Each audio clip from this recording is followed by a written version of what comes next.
The theater lights dim. A hush sweeps across the crowd. On the silver screen, a young woman appears.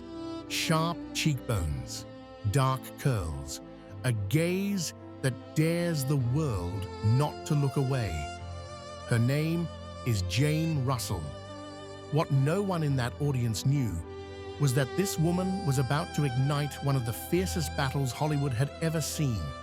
A battle not just about film, but about morality, about censorship, and about desire. Jane hadn't grown up dreaming of stardom. She was born in 1921 in Bemidji, Minnesota, the eldest of 5 in a modest religious household. Her father, a former Army lieutenant, taught discipline. Her mother, once an actress herself, nurtured artistry. From the very beginning, Jane was a contradiction, conservative in upbringing, but restless in spirit. She carried herself with a quiet defiance, even before the world knew her name. Her path to Hollywood was almost accidental, a receptionist job, some modeling work on the side, and then the encounter that would change everything. Howard Hughes, eccentric billionaire, engineer, filmmaker, a man obsessed with creating a movie that would shock the world. And in Jane Russell, he didn't just see beauty, he saw provocation. The Outlaw, a film less about story and more about Jane herself. Hughes designed special bras, tilted cameras at daring angles, staged scenes with voyeuristic intensity. For him, Jane wasn't merely an actress. She was a symbol, a weapon, a challenge to Hollywood's rigid moral codes. Jane wasn't blind to it. She knew she was being turned into controversy. But in 1940s Hollywood, survival often meant surrender. So she played along. Yet inside, she carried a tension between the image the world demanded and the woman she longed to be. When The Outlaw was finally released, it set off an uproar. The Catholic Legion of Decency condemned it. The production code tried to bury it. Headlines screamed of scandal. And Jane Russell, still a newcomer with no real power, stood in the eye of the storm. What the world never saw was the toll it took. She was ridiculed, praised, objectified, feared, famous not for her voice, but for her body, for a woman who valued wit, humor, and faith. It was a cruel kind of fame. And yet, she endured. With each flashbulb, with every headline, Jane Russell learned something vital. Hollywood could make you, but it could just as easily devour you. These stories are not just about the past, they are about your memories too. If you want to join us on this journey, subscribe now.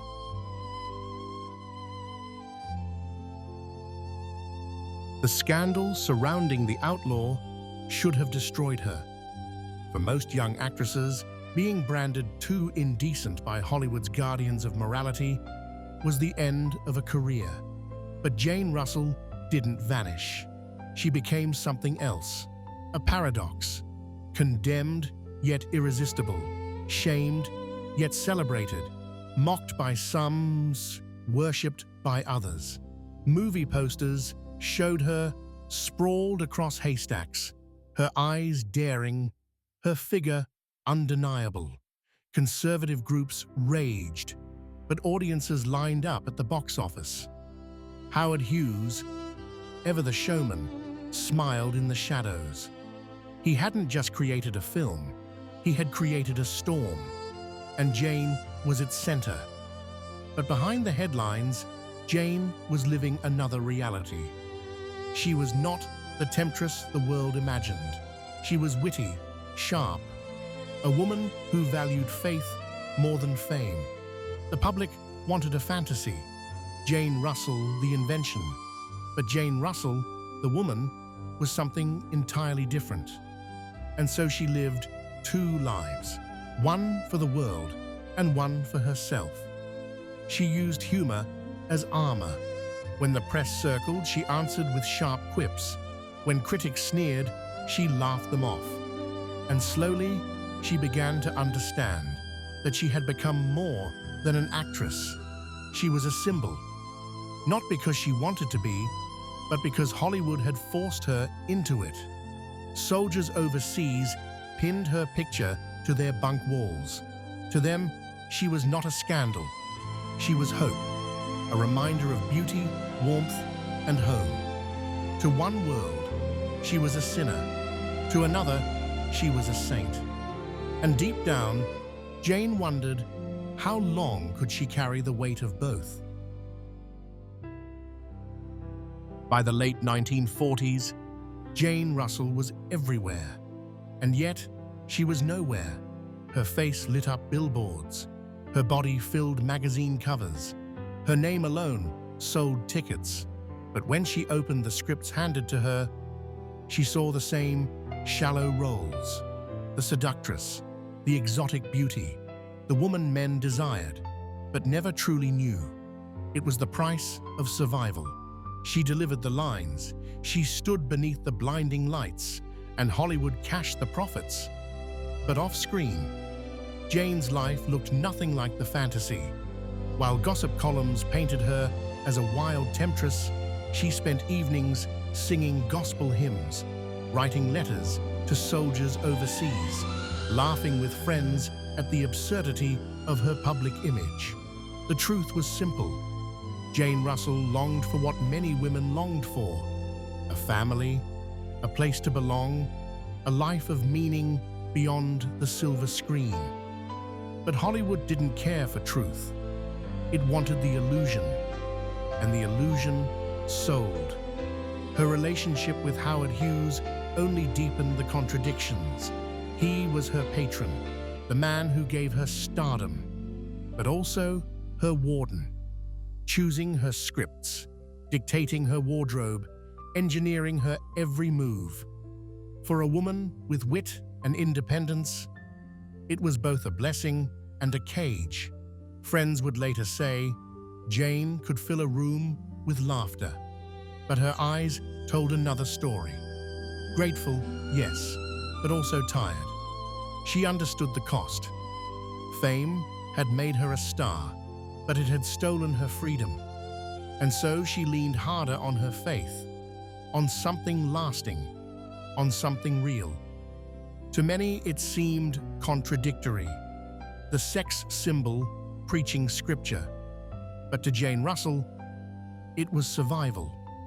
The tightrope she walked grew thinner each year, between the woman she truly was and the invention the world demanded her to be. By the early 1950s, Jane Russell was no longer just the girl from The Outlaw. She was a star. Her voice, low and smoky, set her apart.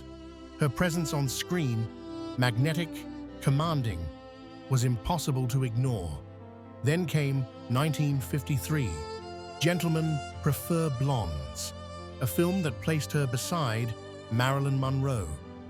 The world expected Monroe to shine alone, her innocence, her breathy voice, her charm.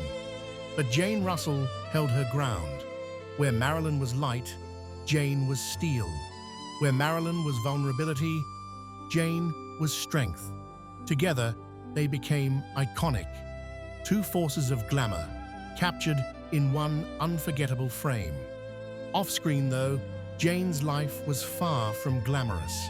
She longed for children, faced heartbreak after heartbreak. And when motherhood seemed out of reach, she chose adoption, welcoming 3 children who became her true pride.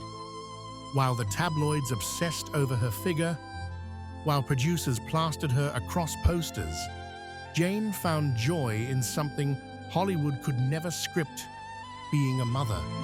Still, the industry never let go. Her body remained its weapon, its selling point. But Jane had grown sharper, stronger. She demanded more depth in her roles, more say in her career. And when Hollywood refused, She leaned on her faith, on her music, on her family. Friends remembered her resilience. She was not bitter.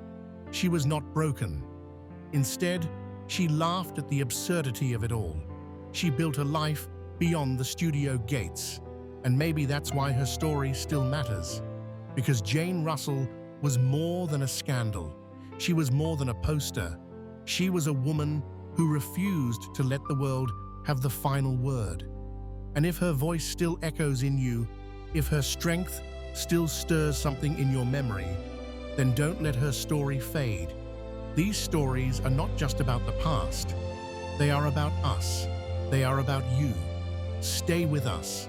Subscribe and keep these voices alive. The glow of the 1950s slowly began to fade. Hollywood was changing. New stars were rising. The old studio system was crumbling. And for many actresses of Jane Russell's generation, this was the end. The roles dried up, the phone stopped ringing, and the spotlight shifted to younger faces. But Jane Russell was not like the others. She refused to fade away. Instead, she reinvented herself. She turned to music, her true passion. On stage, she sang gospel with a fire that surprised everyone. This was not the sultry star of the silver screen. This was Jane Russell, raw and unguarded. Her voice carried something Hollywood never cared about: conviction. Every note told a story. Every lyric carried the weight of battles she had survived. Audiences who came expecting glamour left stunned. They had seen the real Jane, not an invention, not a poster, but a woman of faith, of humor, of strength. Beyond the music, she threw herself into a cause close to her heart: adoption. Her own struggles with motherhood had left scars, but out of that pain, she built purpose. She founded an organization to give homes to children who had none, to rewrite the stories of countless lives. It was work far from the flashing lights of Hollywood, but it was the work that defined her. And yet, there were still quiet nights, moments when loneliness pressed in, moments when she wondered, had the cost of fame been too high? But then, she looked at her children. She listened to her own voice rising in song, and she knew she had outlasted the illusion. Hollywood had wanted Jane Russell to be a fleeting fantasy, but she had become something greater: a survivor, a mother, a voice that would not be silenced. The 1960s arrived. Hollywood was no longer the same kingdom that had crowned Jane Russell. The old codes of morality had crumbled. The rigid studio contracts had begun to disappear, and a new generation of stars was taking the stage, bold, unrestrained, and free in ways Jane had never been allowed to be. But Jane Russell had already lived through her battles. She had already walked through fire, and she wasn't about to be forgotten. Her appearances on the big screen became fewer, but her presence remained in every interview, in every performance. She carried the weight of someone who had survived an era and learned how to laugh at it. She turned more fully to music, not the carefully staged songs of Hollywood musicals, but the raw, powerful voice of gospel. On stage, she was different. The gowns, the poses, the camera angles, all gone. Instead, she stood under warm lights, her voice rising with conviction. Her songs spoke of faith, of survival, of hope that carried her beyond scandal. The audiences who came often expected glamour. Instead, they found something more lasting: a woman who sang not to seduce, but to testify, a voice that reached hearts more deeply than any film poster ever could. At the same time, her activism grew. Adoption was no longer just a personal choice. It became her mission. She spoke publicly about the children who needed homes. She raised funds. She built an organization that would give countless boys and girls a second chance at life. In these efforts, Jane Russell found her true legacy, not in the scandal of the outlaw, not in the endless headlines about her figure, but in the lives she touched, in the children who grew up with families because of her fight. And yet, for all her resilience, she was still human. Those close to her recalled nights when she grew quiet, moments when she seemed far away, perhaps remembering the girl from Minnesota who once dreamed of simplicity, before the cameras, before the fame, before Howard Hughes had turned her into a weapon against Hollywood's censors. Her humor never left her. She could still disarm a room with a single sharp remark, but behind the laughter, there was always a trace of weariness, the kind of weariness that comes from living a double life for too long. Still, when she looked at her music, her faith, and her children, she knew she had turned pain into purpose. She had built a life that Hollywood could never script. Jane Russell was no longer just a star. She was her own light, burning steadily long after the cameras had gone dark. Time has a way of softening even the brightest lights. By the 1970s and 80s, Jane Russell was no longer the center of Hollywood's gaze, but she had already learned the greatest truth of all, that survival mattered more than stardom. While younger stars filled the headlines, Jane carried herself with quiet dignity. The woman once branded as Hollywood's most dangerous scandal was now seen as something else, a survivor of an era that had swallowed so many whole. She lived in California, far from the sound stages that had once defined her life. Neighbors knew her not as a star, but as Jane, the woman with quick wit, sharp humor, and a down-to-earth presence. The kind of person who could trade stories at the grocery store just as easily as she once traded lines with Marilyn Monroe. She often joked about her past. "They fought me over a neckline," she'd say, "and now you can hardly turn on the TV without seeing more." The line always drew laughter, but beneath it lay a truth she never forgot. She had been punished for things that later generations would be celebrated for. Jane Russell was not bitter. She didn't live in nostalgia. Instead, she treated her life like a long, strange ride, full of contradictions, heartbreak, and victories that only she truly understood. Her faith never wavered.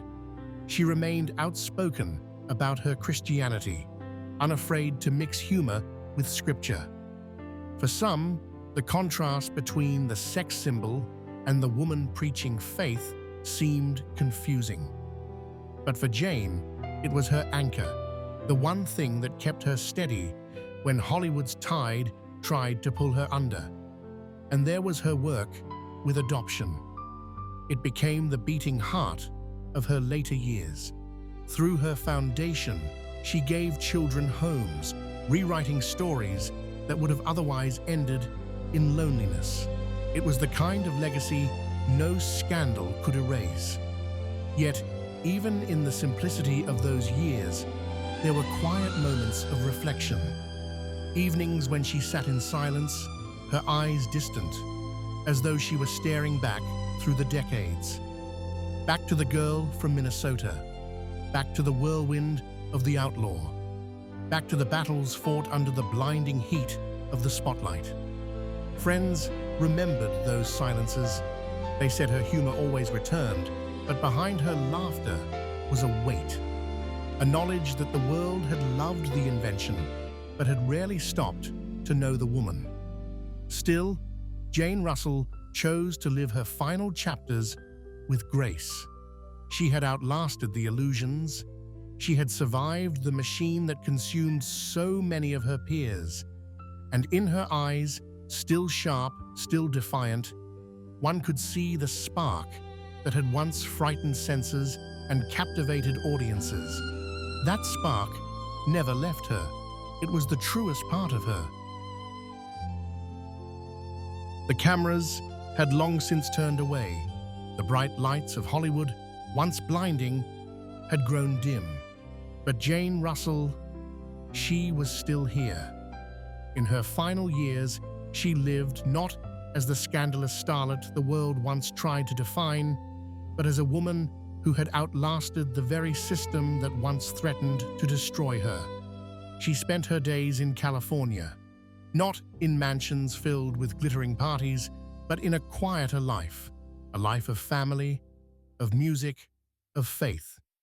Neighbors saw her as approachable, warm, and quick with a joke. The same sharp wit that once disarmed reporters now filled living rooms with laughter. She was not Jane Russell, the Hollywood invention. She was Jane Russell, the woman, real, human, unguarded.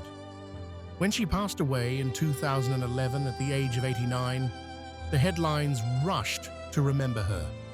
Most spoke of the outlaw, of Howard Hughes, of the scandal that had once shaken the industry.